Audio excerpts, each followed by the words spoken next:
الحمد لله رب العالمين والصلاة والسلام على سيد الأنبياء والمرسلين أما بعد. قال الله تبارك وتعالى في كلامه المجيد والفرقان الحميد إنما المؤمنون إخوة. محترم سامعین، اللہ رب العالمین سورہ حجرات آیت نمبر 10 کے اندر بیان کرتا ہے کہ تمام مومن، تمام مسلمان آپس میں بھائی بھائی ہیں. لہٰذا مسلمانوں کو چاہیے کہ آپس میں ایک دوسرے کے ساتھ محبت کریں، ایک دوسرے کے ساتھ ہمدردی کریں. جو بھی ہمارے مسلمان بھائی کے حقوق ہیں ان کو ادا کرتے رہیں. دوستو، ہمدردی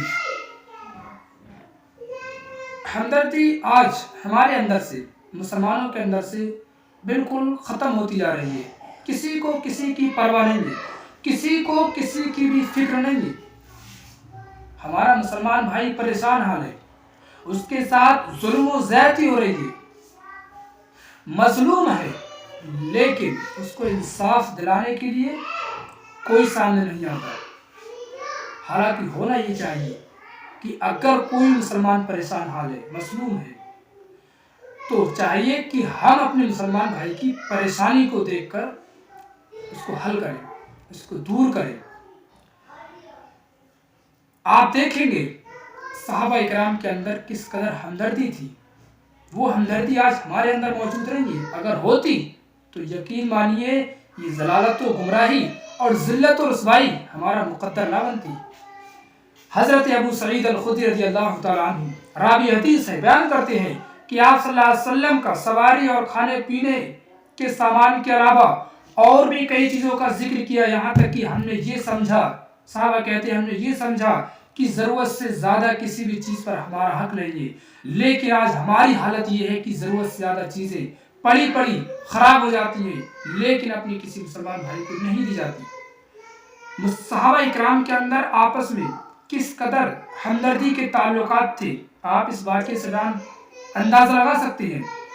حضرت انس بن مالک رضی اللہ تعالیٰ عنہ راوی حدیث سے بیان کرتے ہیں کہ حضرت عبد الرحمن بن عوف رضی اللہ تعالیٰ عنہ جو مکہ چھوڑ کر مدینہ چلے آئے تھے، اور وجہ یہ تھی کہ مسلمانوں کا مکہ میں رہنا دشوار ہو گیا تھا. مکہ چھوڑ کر ان ظالموں کی وجہ سے جو اسلام کو ختم کرنا چاہتے تھے، انہوں نے مسلمانوں کو ستایا، اور پھر مسلمان پریشان ہو کر مکہ چھوڑ کر فیصلہ کیا کہ مدینہ چلے جائیں، شاید وہاں سکون سے رہ سکے. مکہ چھوڑ کر مدینہ چلے آئے. مدینہ میں جب رہے، مدینہ کے جو مسلمان تھے، مدینہ میں رہنے والے تھے، انہوں نے یہ کیا کہ جو لوگ مکہ چھوڑ کر چلے آئے تھے وہ سب کچھ چھوڑ کر مکہ میں اسلام کے خاطر مدینہ میں چلے آئے تھے. پھر اس کے بعد جب مدینہ آئے تو ان میں سے حضرت سعد بن الربیع بھی ہیں رضی اللہ تعالیٰ عنہ. حضرت سعد بن الربیع رضی اللہ تعالیٰ عنہ ہے جو مدینہ میں رہنے والے تھے، مالدار تھے. ان کے درمیان اور پھر حضرت عبد الرحمن بن عوف کے درمیان نبی صلی اللہ علیہ وسلم نے بھائی چارہ قائم کیا. بھائی چارہ یہ تھا، بھائی چارہ جب قائم کیا تو پھر حضرت سعد بن الربیع رضی اللہ تعالیٰ عنہ جو مالدار صحابی تھے، انہوں نے اپنے بھائی حضرت عبد الرحمن بن عوف جو مکہ چھوڑ کر سب کچھ اپنا اسلام کی خاطر مکہ میں چھوڑ کر مدینہ چلے آئے تھے، ان سے حضرت سعد بن الربیع کہتے ہیں کہ اے صحابی رسول، اے صحابی، اے میرے بھائی، مسلمان بھائی، میرے پاس میں مدینہ کے میں سب سے زیادہ مالدار ہوں، اور یہ بات انصار بھی جانتے ہیں. لہٰذا میں اپنے مال کو 2 حصوں میں تقسیم کرتا ہوں، ایک حصہ آپ کا، ایک حصہ میرا. فرمایا کہ میری 2 بیویاں ہیں، میں ایک کو طلاق دیتا ہوں، اس کی عدت پوری ہونے کے بعد تم اس سے شادی کر لینا. یہ تھی ہمدردی صحابہ اکرام کے اندر. جب کوئی بھی مصیبت کسی مسلمان کے ساتھ آئی، جب بھی کوئی پریشانی آئی تو اس کے لیے دوسرے صحابی رسول فوراً کھڑے ہو گئے. یہ تھی ان کے درمیان ہمدردی. اور آج ہمیں کسی کو کسی کی پرواہ نہیں ہے. حالانکہ ہم دیکھتے ہیں کہ مسلمان ظلم و ستم کی چکی میں پس رہا ہے. ضلالت و گمراہی مقدر جو ہمارا بنی ہے، اس کی وجہ یہی ہے کہ ہم نے مسلمانوں کے حقوق کو ادا نہیں کیا.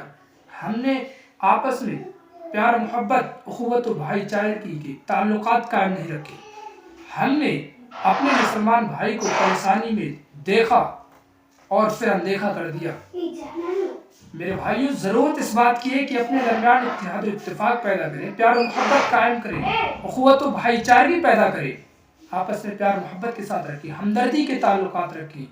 یقین مانیے تبھی ہم اس دنیا کے اندر سر اٹھا کر سربلندی کے ساتھ جی سکتے ہیں، ورنہ پھر اگر یہی ہمارے اندر اختلاف انتشار رہا تو پھر ذلت و گمراہی اور ذلت و رسوائی کی چکی میں اسی طریقے سے پستے رہیں گے۔ اللہ رب العالمین سے دعا ہے کہ اللہ ہمارے اندر ہمدردی کی تعلقات پیدا کر دے اور آپس میں پیار و محبت کے ساتھ رہنے کی توفیق عطا فرمائے۔ السلام علیکم۔